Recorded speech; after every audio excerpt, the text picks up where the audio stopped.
Las enfermedades infecto-contagiosas en los últimos años se han convertido en ese gran problema de salud. Se han convertido en los titulares de periódico y sobre todo se han convertido en ese gran proceso que ha cambiado el rostro de la humanidad. Por esta razón, en el día de hoy tenemos con nosotros como invitada a la doctora Clevi Pérez, quien es médico, internista e infectóloga y actual presidenta de la Sociedad Dominicana de Infectología. La doctora Pérez, además de eso, es profesora universitaria y estará con nosotros compartiendo sobre todo cuál es el presente y el futuro de los procesos infecciosos, ya que como dicen por ahí, la próxima epidemia, la pregunta no es si sucederá, sino cuándo va a ocurrir la misma. Conmigo en el día de hoy también mi madre, la doctora Neri Esteves, con quien estaremos tratando este tema y que justamente queremos que usted se haga parte aquí en el Arte de Curar de este tema en cuestión. Clevi, gracias por estar con nosotros, un placer tenerte aquí en el Arte de Curar. Muchísimas gracias, Héctor, Neri, por la invitación y gracias a todos los que en este momento nos están observando. La verdad que es un honor y un privilegio tenerte aquí, que desde este momento estás formando parte de la familia del Arte de Curar, cuyo objetivo principal precisamente es prevenir y no tener que lamentar. Clevi, vamos a entrar en materia de inmediato y creo que deberíamos colocar en contexto lo siguiente. El coronavirus le abrió los ojos a la humanidad sobre los procesos infecciosos, pero también hay que reconocer que no es solamente coronavirus. Y hoy en día que el coronavirus, el Ministerio de Salud Pública recién reporta hace una semana atrás que teníamos 14 casos simplemente activos en la República Dominicana, tendríamos que volcar la vista hacia otras enfermedades. Desde el punto de vista de la presidencia de infectología, ¿qué tipo de procesos se entiende que los dominicanos y dominicanas deberíamos estar en este momento prestándole mayor atención? Muy bien, Héctor. Fíjate que nosotros tenemos realmente enfermedades que son endémicas y que son tropicales, como por ejemplo el dengue, que siempre es un problema en nuestro país. Y realmente el futuro parece promisorio, sobre todo con el sometimiento para aprobación de vacunas. O sea que hay nuevas posibilidades, no solamente preventivas, sino también terapéuticas, que se están perfilando en este sentido y que probablemente la vamos a tener disponible en los próximos años. Pero una situación importante en el área de las enfermedades infecciosas en la que nosotros hemos puesto mucho énfasis es en el asunto de la resistencia a los antimicrobianos, porque la resistencia a antimicrobianos no solamente está considerada por la Organización Mundial de la Salud y otros organismos como uno de los 10 problemas más importantes de salud pública, sino que ya se está convirtiendo en una causa importante de mortalidad y de tener pacientes que no podemos realmente tratar, y no solamente es el paciente actual, sino que también la resistencia se va propagando y se va extendiendo. Así como se extienden los microorganismos, también se extienden los mecanismos de resistencia a nivel global. Clevi, ahora que tú traes a colación este asunto de las resistencias a los antimicrobianos y a una serie de medicamentos, hace un tiempito, Héctor Armando y yo hicimos un programa precisamente sobre la resistencia. Dinos a nosotros y al Arte de Curar, ¿cuáles son esos factores que pueden incidir en que se cree esa resistencia en el organismo humano con las consecuencias funestas que tú acabas de describir? Sí, es interesante ver que nosotros tenemos un microbioma, ¿no? Tenemos una microbiota, tenemos miles de millones de microorganismos habitando de manera sin hacernos daño generalmente en nuestro organismo. En determinadas circunstancias, por ejemplo, ante traumas, ante depresión inmunitaria, pueden entonces esas mismas bacterias que están dentro de nuestro cuerpo acceder a otros lugares y convertirse en patógenas. Es decir, pueden entonces ya causar propiamente infección y enfermedad. Entonces, ¿cuáles son algunos de los factores más importantes para que esas bacterias que viven con nosotros o que conviven con los animales o que están también en el medio ambiente, inclusive en ríos, en el agua, formando, ¿verdad?, biopelículas en las piedras, en las algas?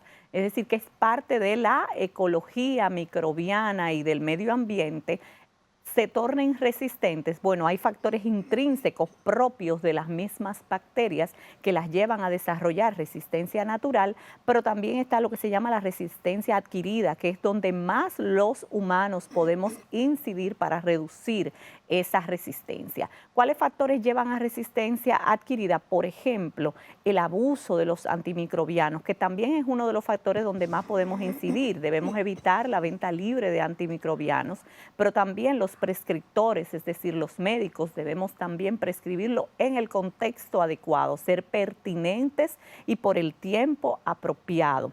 Pero además de eso está la industria de la carne, la industria de producción de alimentos y el uso de antimicrobianos en los animales. También eso contribuye a la resistencia.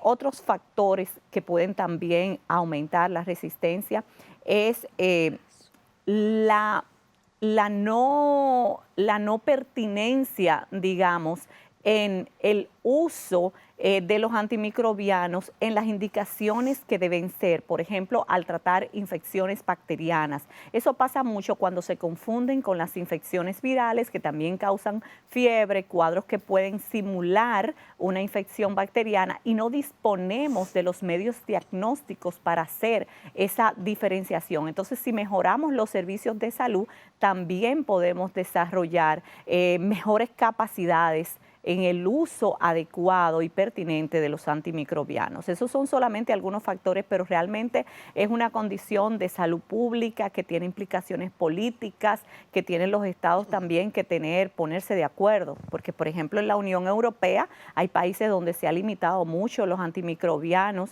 en la industria de los alimentos y eso ha tenido un impacto positivo en reducir la resistencia. Sin embargo, otros países, sobre todo al sur de Europa, donde no han tenido esas previsiones, se ve que la resistencia es mucho más alta. O sea que es un conglomerado de factores que no solamente dependen de los médicos y de las personas, sino que también de decisiones políticas. Por eso ustedes vieron que, por ejemplo, el antiguo presidente de Estados Unidos, Barack Obama, hace unos años, incluso tomó palabra y tomó la decisión de impulsar un proyecto para luchar en contra de la resistencia antimicrobiana, entendiendo que es un problema que nos afecta globalmente a los humanos. Señores, estamos conversando con la doctora Clevi Pérez, quien es la presidenta de la Sociedad Dominicana de Infectología, médico internista infectólogo y profesora universitaria. Tenemos que ir a la pausa, pero al regreso estaremos hablando también de algunos procesos que sé que ustedes en este momento tienen preocupación. La doctora mencionaba el dengue, pero hay que saber que hay otras enfermedades que todos los años se habla, como es la malaria, como es el dengue, como es la leptospirosis, como son las enfermedades diarreicas. Así que vamos a ir a la pausa y al regreso seguiremos conversando con la doctora Clevi Pérez Sánchez, quien es la presidenta de la Sociedad Dominicana de Infectología.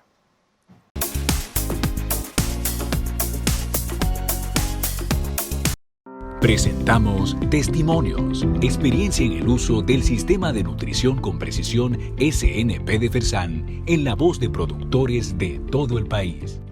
Aquí tradicionalmente utilizábamos una fórmula general, pero aquí hicimos estudio de suelo.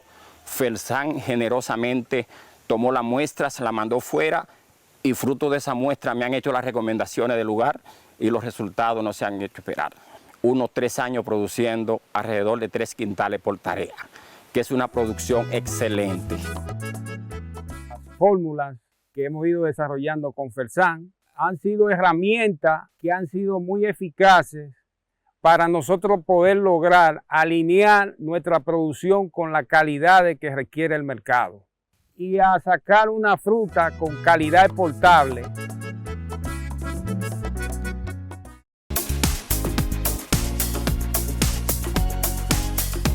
Gracias, muchísimas gracias a la gran familia de El Arte de Curar por estar ahí pacientemente y esperando nuestro regreso con la doctora Clevi Pérez Sánchez, presidenta de la Asociación Dominicana de Infectología.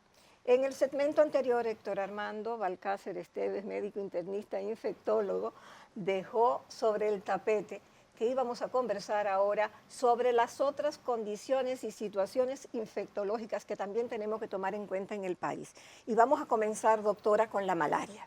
Muy bien. Bien, la malaria también es conocida como paludismo, es una enfermedad realmente bastante antigua, desde que los humanos pues tenemos registro de las enfermedades, hay cuadros que se describen similares a la malaria y ya cuando se empezaron a describir la etiología de las malarias se vio que era producida por un parásito. Es una enfermedad parasitaria, pero que sin embargo es transmitida por artrópodos, por la picadura de mosquitos, sobre todo, ¿no?, del género de los anofelinos. Y entonces en nuestro país somos una de esas naciones que tenemos malaria endémica, sobre todo malaria por falciparum, pero que también al año se reportan algunos casos importados desde otras naciones con malaria, por ejemplo, vivax, ¿no?, Plasmodium vivax y otros.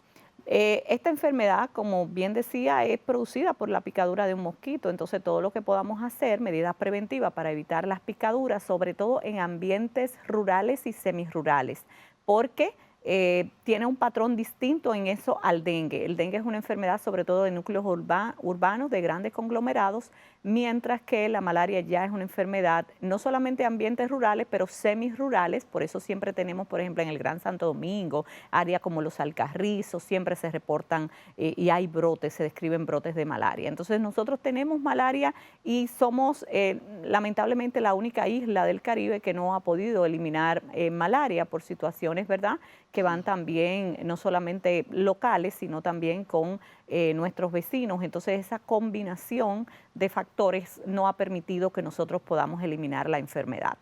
Sí que puede afectar algunos segmentos importantes, algunas provincias, todos los años se reportan casos y en algunos momentos surgen brotes. O sea que hay un programa donde se ha tratado, ¿verdad?, de controlar cuando se tiene un caso sospechoso, se van, se toman pruebas, se trata de identificar si hay otros casos en la comunidad, se le da tratamiento oportuno.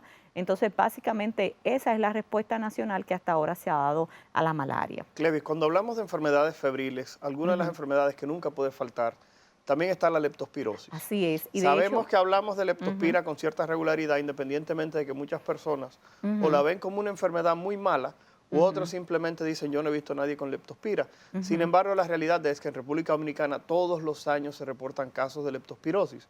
Vamos a hablar un poquitito de la misma para el público del arte de curar y así tratar de fomentar un poco el entendimiento sobre este proceso. Muy bien. Entonces, la leptospirosis ya es una enfermedad bacteriana producida por especies del género Leptospira que pueden afectar tanto a humanos como a animales. Entonces hay ciertos factores de riesgo como bañarse en ríos, como los cultivadores de arroz, las personas que se dedican a la agricultura, es decir, donde hay medio ambiente, donde hay mayor humedad y agua, porque la leptospira no solamente puede entrar por la vía oral, a veces la gente piensa nada más en los ratones, es verdad que como afecta a animales, incluyendo a las ratas, y estas pueden ser leptospirúricas, es decir, eliminar en la orina la leptospira, podemos ingerirla y entrar por la vía oral, pero también a través de la piel, sobre todo si la piel tiene escoriaciones, es decir, pequeñas roturas que permiten más fácilmente la entrada del microorganismo. Y entonces después del periodo de incubación, que puede durar varias semanas, empieza con un cuadro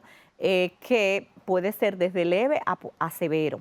Es decir, esa primera fase, que es una fase febril, con malestar, puede pasar desapercibida y confundirse con algún otro cuadro. Y muchas veces cuando viene a diagnosticarse es porque ya el cuadro está prolongado, porque el paciente tiene una complicación que puede surgir del 5 al 10% aproximadamente de los casos, como el síndrome de Weil, ¿no?, donde ya hay afectación renal, pero hay que decir que la leptospira, por ejemplo, 1/3 de los pacientes con leptospirosis pueden hacer manifestaciones pulmonares importantes. De hecho, se han descrito series donde las alteraciones radiográficas a nivel del pulmón se observan hasta en 2/3 partes de los pacientes. O sea que es una enfermedad que realmente puede tener complicaciones importantes y siempre los médicos debemos pensar en ella, porque el que no encuentra y no ha visto leptospira es porque no la ha buscado.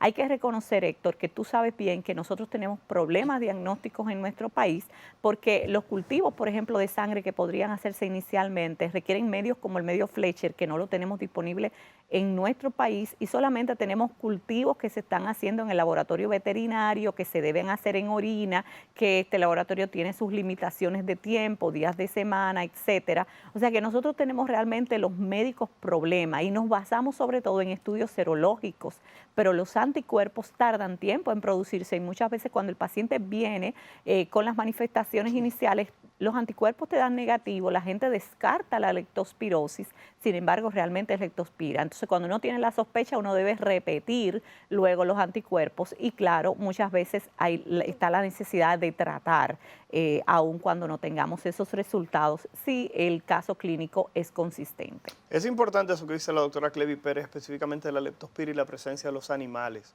Muchas veces, cada vez que pensamos en leptospira, solamente pensamos en ratones. Señores, cualquier mamífero, incluyendo el perro de su casa, el gato de su casa que se le desaparece un mes y regresa dentro de un mes después de estar andando en la calle, aún el perro y el gato pudieran tener leptospirosis y usted no darse cuenta.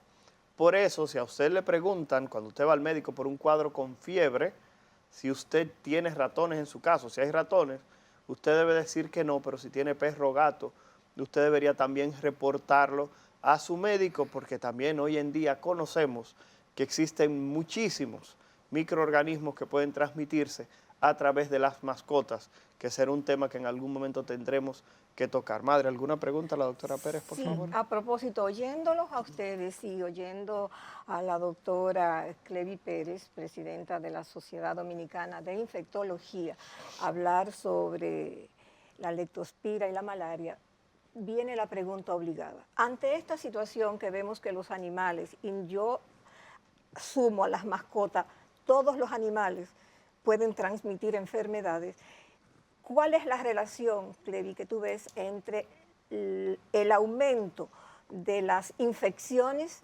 y el cambio climático? Wow, es una pregunta excelente y la verdad es que hay enfermedades donde ya se ha descrito bastante bien, sobre todo las arbovirosis y dentro de ellos el dengue, chikungunya, zika, se ha descrito bastante bien cómo hay nuevos nichos, o sea, transmitiéndose estas enfermedades en Europa continental, por ejemplo, en lugares donde ya no habían, de hecho hay ciertos tipos de Plasmodium también que se han determinado transmisión en áreas donde ya no se habían eliminado estas enfermedades y precisamente es el incremento de las temperaturas que ha permitido que los vectores que transmiten estas enfermedades sobrevivan. Entonces está muy relacionado y además de eso, pues la pérdida de la masa boscosa, el hecho de que estemos ocupando lugares, ya sea para cultivo, ya sea para vivir los seres humanos, lugares que antes eran considerados pues bosques, selva y estemos introduciéndonos a esos lugares, pues también vamos a estar en contacto más cercano con estos animales, es decir, las zoonosis son muy frecuentes, muchas de las enfermedades infecciosas que en principio pues eran esporádicas y luego se establecieron como endémicas, vinieron de la relación del contacto entre el ser humano y los animales.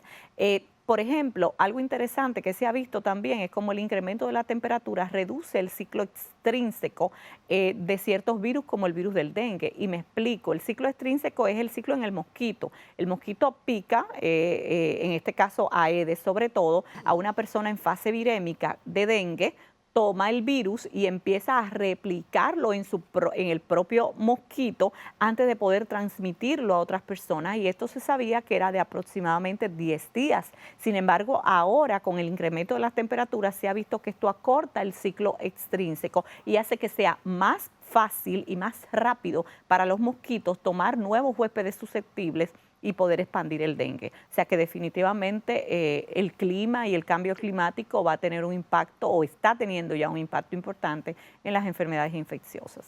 Señores, estamos conversando con la doctora Clevi Pérez, quien es la presidenta de la Sociedad Dominicana de Infectología y quien es médico internista infectólogo con su consulta en la Clínica Abreu. Vamos a ir a la pausa y al regreso creo que tendremos que tocar esos procesos que todos ustedes están cansados de escuchar, pero que sí es necesario que se vuelva a hablar.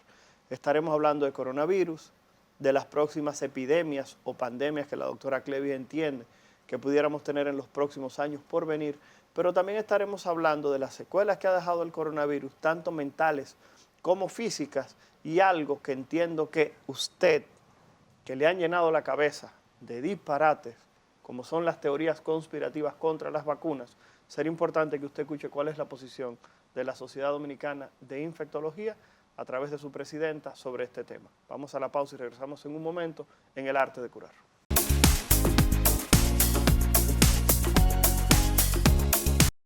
Presentamos Testimonios, experiencia en el uso del sistema de nutrición con precisión SNP de Fersan en la voz de productores de todo el país. Aquí tradicionalmente utilizábamos una fórmula general, pero aquí hicimos estudio de suelo. Fersan generosamente tomó la muestra, se la mandó fuera y fruto de esa muestra me han hecho las recomendaciones del lugar y los resultados no se han hecho esperar. Unos 3 años produciendo alrededor de 3 quintales por tarea, que es una producción excelente. Las fórmulas que hemos ido desarrollando con Fersan han sido herramientas que han sido muy eficaces para nosotros poder lograr alinear nuestra producción con la calidad que requiere el mercado y a sacar una fruta con calidad exportable.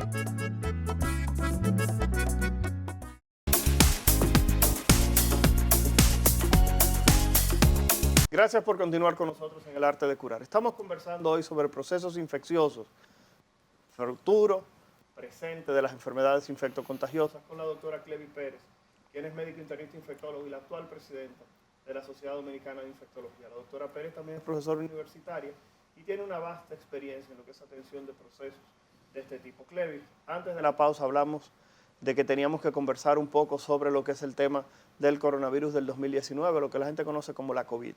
Antes de hablar de este tema, quiero que por favor nos expliques en lo personal qué representó el coronavirus en lo que fue tu práctica y en la manera como hoy en día se desenvuelve frente a los diferentes procesos médicos, porque el coronavirus creo que a todos nos quitó algo o nos dejó algo, pero en este caso quisiéramos saber tu opinión, por favor.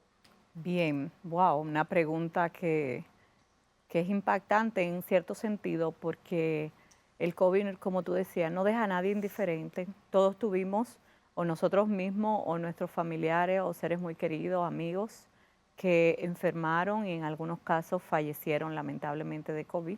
Entonces, el COVID nos quitó no solamente la posibilidad de compartir, de relacionarnos durante mucho tiempo, sino también que nos quitó a seres queridos. Entonces, yo creo que todos los esfuerzos que podamos hacer como humanidad en su conjunto y las decisiones de los líderes mundiales deben enfocarse realmente en la prevención y en una respuesta más rápida, más efectiva ante las futuras pandemias. Como tú decías, no es si va a ocurrir, sabemos que va a ocurrir. Estábamos hablando de hace años de la enfermedad X y de que cuando volviera una pandemia, bueno, vino y fue la pandemia de COVID-19, pero definitivamente las condiciones están dadas y siempre la han estado para que surjan nuevas pandemias. Entonces la respuesta debe ser más rápida y debe ser más solidaria. Realmente en el COVID vimos cómo los líderes mundiales muchas veces se comportaron de forma egoísta, reteniendo cargamento de mascarillas, copando y monopolizando las vacunas. Entonces, gran parte de los problemas de inequidad y de desigualdad, no solamente en un mismo país, sino entre países, se vio, donde los países más desarrollados, más ricos, realmente tomaron las cosas para ellos y dejaron muy poco para los demás países, incluyendo las vacunas. Las vacunas llegaron a los países más ricos. Exacto. Y los países más pobres dejaron de recibirlo. Y creo que en ese Exacto. momento se perdió un poco la perspectiva, porque el problema era que los países más pobres que no estaban vacunados en ese momento, existía entonces el temor de que surgieran brotes y el proceso entonces se convirtiera en un círculo vicioso, razón por la cual nos dimos cuenta que las fronteras son muy malas para frenar procesos infecciosos. Así es. Clevi, mami tiene una pregunta específicamente sobre lo que tiene que ver con el COVID prolongado. Muy bien. Estamos conversando con la doctora Clevi Pérez Sánchez, presidenta de la Asociación Dominicana de Infectología, la cual tiene su consulta en la Clínica Abreu, y durante todo el programa hemos estado poniendo y seguiremos poniendo sus teléfonos para que ustedes puedan acceder a sus servicios profesionales si así lo desean. Clevi, como te dijo Héctor Armando, esta es una pregunta que se cae de la mata. Ante la situación que está pasando con el síndrome del COVID prolongado, que se encuentra en la misma etapa que cuando comenzó el COVID-19, que nadie tenía respuesta y todo el mundo era prueba y error. ¿En qué consiste el síndrome COVID prolongado y cuál es la situación que se prevé sobre el particular. Muy bien. Fíjense, realmente es interesante cómo las enfermedades infecciosas no solamente causan a veces el problema en la fase aguda, sino en la fase subaguda y crónica, es decir, que pueden prolongarse sus efectos en el tiempo. Esto no es exclusivo en el COVID, pero claro, como ha afectado miles de millones de personas en un tiempo relativamente corto, pues ahora esas personas que están teniendo esos síntomas prolongados del COVID, pues son una parte importante de la población mundial. O sea que realmente es un verdadero problema que se está estudiando bastante. ¿Qué se sabe? Sí, que bueno, que ciertamente la severidad de las manifestaciones, aquellos pacientes que estuvieron en ventilación, en unidad de cuidado intensivo y que sobrevivieron al evento, son las personas que están más a riesgo. Sin embargo, es incluso las personas asintomáticas, es decir, que tuvieron una infección o leve o sin manifestación alguna, también pueden desarrollar el COVID prolongado. Entonces, de acuerdo a diferentes grupos de investigadores, se han creado unos criterios para considerar ese síndrome de COVID prolongado, pero básicamente la mayoría coinciden en que debe haber por lo menos 3 meses desde el evento inicial y presencia de síntomas que ya se hayan descrito para uno considerar este diagnóstico. Y este diagnóstico, es bueno decir que es un diagnóstico de exclusión, es decir, usted no puede porque alguien le dio COVID y ahora venga con ciertos síntomas como trastorno de la memoria, problemas para dormir, tos, problemas de pérdida del pelo, etcétera, asumir inmediatamente que es un COVID prolongado, sino que hay que hacer ¿verdad? Una serie de pruebas, tanto clínicas como paraclínicas, para realmente ver si no hay otra causa. ¿Por qué? Porque si hay otra causa potencialmente tratable, pues hay que tratar de identificarla y no inmediatamente ponerle la etiqueta COVID prolongado. Hay algunos factores que se han demostrado que disminuyen, por ejemplo, es menos frecuente, aunque tampoco es la gran diferencia entre población vacunada, no vacunada, aunque sea vacunada también puede tener COVID prolongado, pero sí, digamos que en menor cuantía. Y también hay ciertos factores como el uso incluso de la metformina previamente a padecer el COVID. Se ha visto que estadísticamente reduce la posibilidad de COVID prolongado. Pero independientemente de estos factores, ya el paciente que lo tiene, pues hay que tratar de buscar salida. Y lo que se está sugiriendo son equipos multidisciplinarios, porque puede afectar diferentes órganos, aparatos y sistemas, producir desde alteraciones neurológicas, alteraciones de salud mental, alteraciones a nivel de respiratoria, por ejemplo, sensación crónica de disnea, pacientes que tienen buena saturación de oxígeno, pero sin embargo sienten sed de aire. Es decir, que hay ciertas manifestaciones que pueden producir mucha angustia y algunas de las teorías que se están manejando también es que son parte de procesos autoinmunes, porque ya se sabe que las enfermedades infecciosas pueden ser desencadenantes en personas que tengan ya un sustrato genético favorable, es decir, usted tiene una predisposición genética, pero cuando se enfrenta a este agente infeccioso puede desarrollar una respuesta inmune prolongada que cause entonces ya unas manifestaciones autoinmunitarias. Clevi, nos quedan exactamente 3 minutos antes de regresar o de ir a la última pausa. La pregunta obligada tiene que ser en este momento: posición de la Sociedad Dominicana de Infectología sobre las vacunas. Porque cada vez que un servidor, Héctor Balcácer, a través de sus redes sociales, dice algo a favor de la vacuna, siempre aparece un grupete de gente de los grupos antivacunas que me caen arriba. Queríamos, por favor, que se entienda que no es una posición personal de Héctor Balcácer, sino de la Sociedad de Infectología. En 2 minutos, ya que tenemos que ir a la pausa, Clevi. Mira, Héctor, ahora tú, hablando de eso, hay un axioma médico que me gustaría transmitírselo a todo el mundo, y es, ¿no?, un principio de la medicina, es primero no hacer daño. Entonces, cuando usted vaya a tomar la palabra, ya sea de forma presencial o de forma virtual, piense bien si usted va a hacer daño. Entonces, las personas que están emitiendo este tipo de información y de desinformación, diría yo, están haciendo daño, porque las vacunas han demostrado, no solamente la vacuna de COVID ahora, que es obvio, señores, hay que pensar lo que era realmente la morbilidad y la mortalidad por COVID previo a las vacunas y las diferencias abismales entre estas condiciones, entre la población, sobre todo en mortalidad, entre la población vacunada y no vacunada. O sea, el gran cambio, uno de los gran cambios del comportamiento de esta enfermedad han sido las vacunas. Entonces piense que cuando usted hace eso, está incidiendo sobre personas que a veces no tienen la necesaria formación para tomar una decisión, y usted puede estar haciendo que estas personas no se vacunen y que estas personas entonces tengan un desenlace fatal, y usted está haciendo daño. Entonces hay que tener responsabilidad, y la responsabilidad también implica que nosotros como Sociedad Dominicana de Infectología, nosotros como profesionales de la salud, mostremos los éxitos de la vacunación, donde enfermedades como la viruela humana, otrora productora de millones de muertes y de sufrimiento a la humanidad, se hayan extinto precisamente por la vacunación, y que otras enfermedades que, si bien no hemos logrado su erradicación, sí hemos logrado una disminución importante gracias a las vacunas. Señores, sarampión, polio, ¿hace cuánto tiempo que usted no ve una enfermedad de este tipo? ¿Y usted sabe por qué usted no la ve? Justamente porque las vacunas se han aplicado de manera correcta. En estos días hay un peligro porque los grupos antivacunas, como dice la doctora Pérez, se han encargado de llevar desinformación y muchos padres están en contra de vacunar a sus hijos. La vacuna contra el virus del papiloma se asocia a disminución de cáncer, incremento de los casos de cáncer de garganta en diferentes países del mundo asociado a la infección por coronavirus.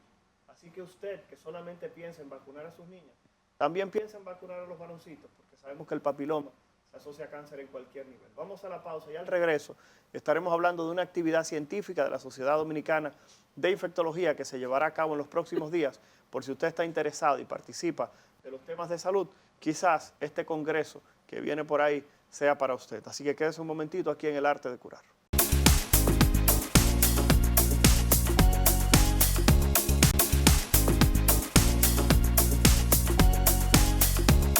Gracias, muchísimas gracias por quedar esperándose ahí pacientemente el regreso del Arte de Curar.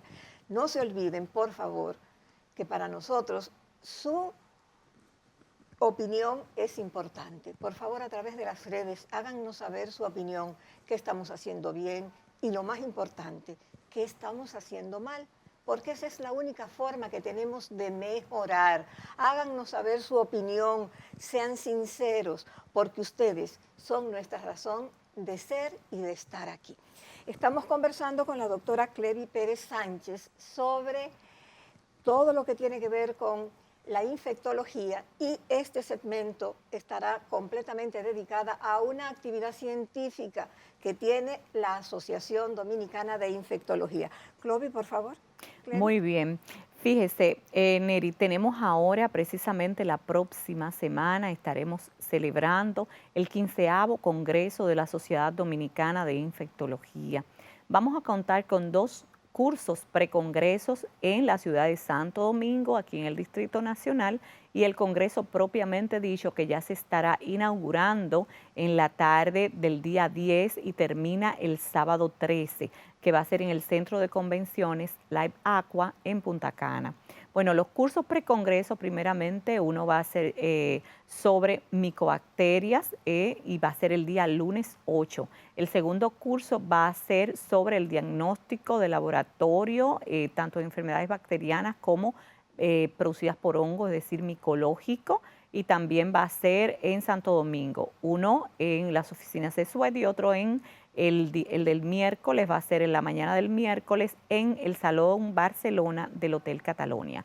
Para inscribirse en estos cursos precongresos pueden llamar a los números de la Sociedad Dominicana de Infectología, y para la inscripción en el congreso, tanto a la sociedad, pero sobre todo a Turenlaces, que es la agencia que está llevando las inscripciones. El congreso propiamente dicho, como decía, es del día 10 al 13 en el Centro de Convenciones Live Aqua de Punta Cana, y vamos a tener pues un montón de información científica actualizada y relevante, con expositores de primera talla, dentro de los cuales está justamente Héctor.